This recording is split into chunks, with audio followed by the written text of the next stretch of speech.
Hi guys! Welcome back again to my channel, Ate Jinkies Ka-Travel Vlog. So, ayun nga guys, papunta kami ngayon sa beach ng aking alaga at si Madam nagdadrive.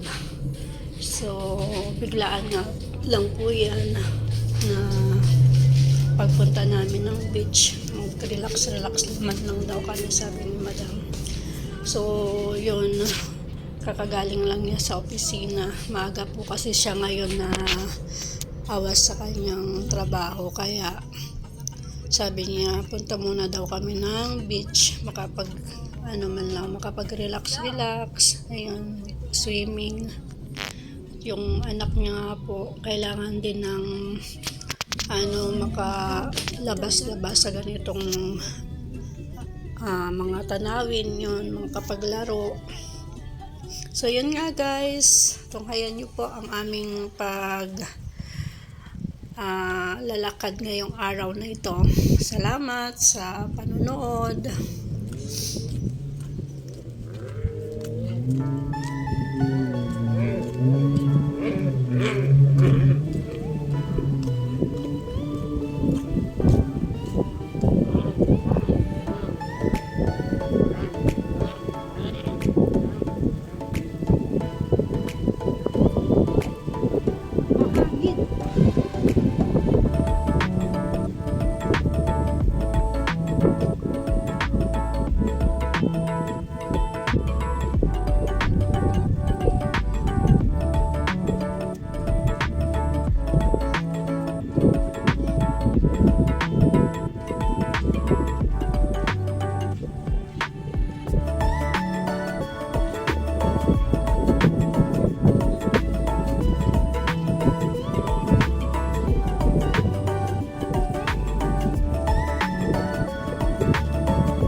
Wow,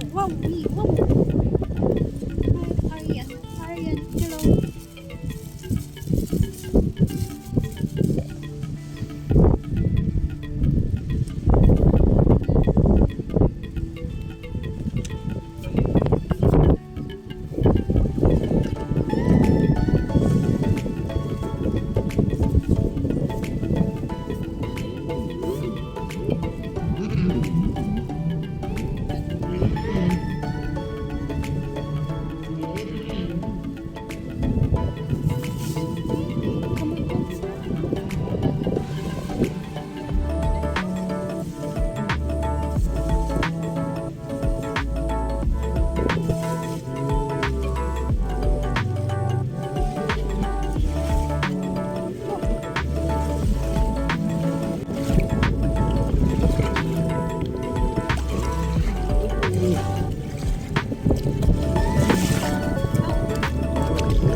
So, yun nga guys, ang aking madam.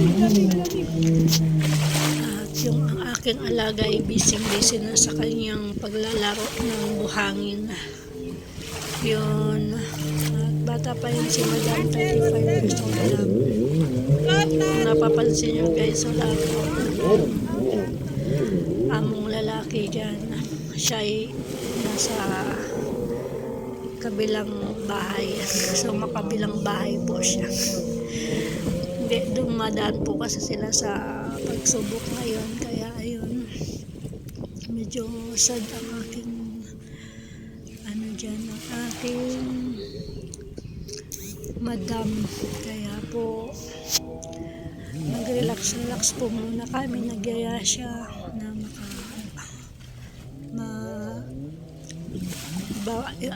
may ba ang kanyang mood. Dumadaan po sila sa matinding pagsubok ngayon. So, lahat naman tayo ay napagdaanan natin yan. So, sabi ko sa kanya, magtiwala lang, huwag lang siyang magsawang manalangin sa ating Amang nasa langit at siya lang naman ang makakapagpaayos ng lahat.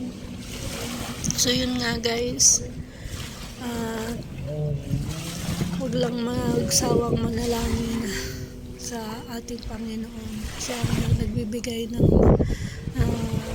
ano man mga pagsubok natin kaya na malalampasan natin. Sabi nga sa Joshua 1:9, ingatan kita, hindi kita iiwan, ipapabayaan.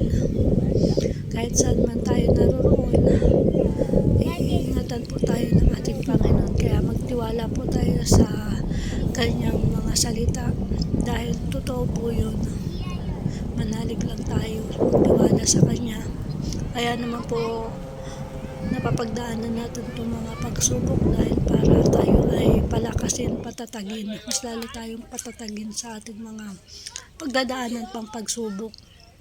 Dahil ang buhay nga natin ay talagang sabihin na natin na mayaman, mahirap, walang pinipili ang pagdating sa pagsubok. Kaya ang kailangan po natin sa araw-araw ay manampalataya, manalig sa ating Amang nasa langit. Dahil yun lang po ang kailangan talaga natin. Yun yung purpose natin sa kung bakit tayo nabubuhay sa mundong ito. Ang manalig, manampalataya, na nandyan siya palagi sa atin na ano man ang mangyari, hindi niya tayo iiwan, ipababayaan man. So yun nga guys, salamat din sa araw-araw na devotion namin dahil nagagawa ko po ito dahil sa pagbabahagi na yun namin ng mga salita na galing po sa ating Panginoon sa Biblia na araw-araw po natin basahin yun na makapagbibigay sa atin ng kalakasan na kapag tayo ay nanghihina dahil sa araw-araw sa mga pagsubok, lagi lang po tayong magdasal, magtiwala sa Kanya at basahin po natin ang ating Biblia. So kung wala po pa po kayong Biblia, meron po tayong nabibili sa mga online shop. Yun po ang kailangan natin. May daily bread din tayo. Yun po yung daily bread na spiritually. May daily bread tayong sa ating kalusugan. Pero ang pinaka-importante po sa lahat yung spiritual natin na pagkain. Ano po, kaya ina-encourage ko kayo kung sino man po ang gusto na bumili ay nasa online shop lamang po ng ang Biblia na mababasa nyo sa araw-araw. Ayun po yung kailangan po natin. Kung kayo naman po ay gusto nyong sumali sa aming daily devotion, ano lang po kayo, comment lang po kayo or sa aking Facebook page, meron po tayo doon, PM lang po kayo sa akin. Yun lamang po, maraming salamat. So ito nga guys, ang verse, alalahanin mo palagi ang bilin ko sa iyo, magpakatatag ka at magpakatapang, huwag kang matakot o kaya'y manghina, dahil ako ang Panginoon na iyong Diyos, ay sa iyo kahit saan ka man pumaroon. Salamat sa Panginoon.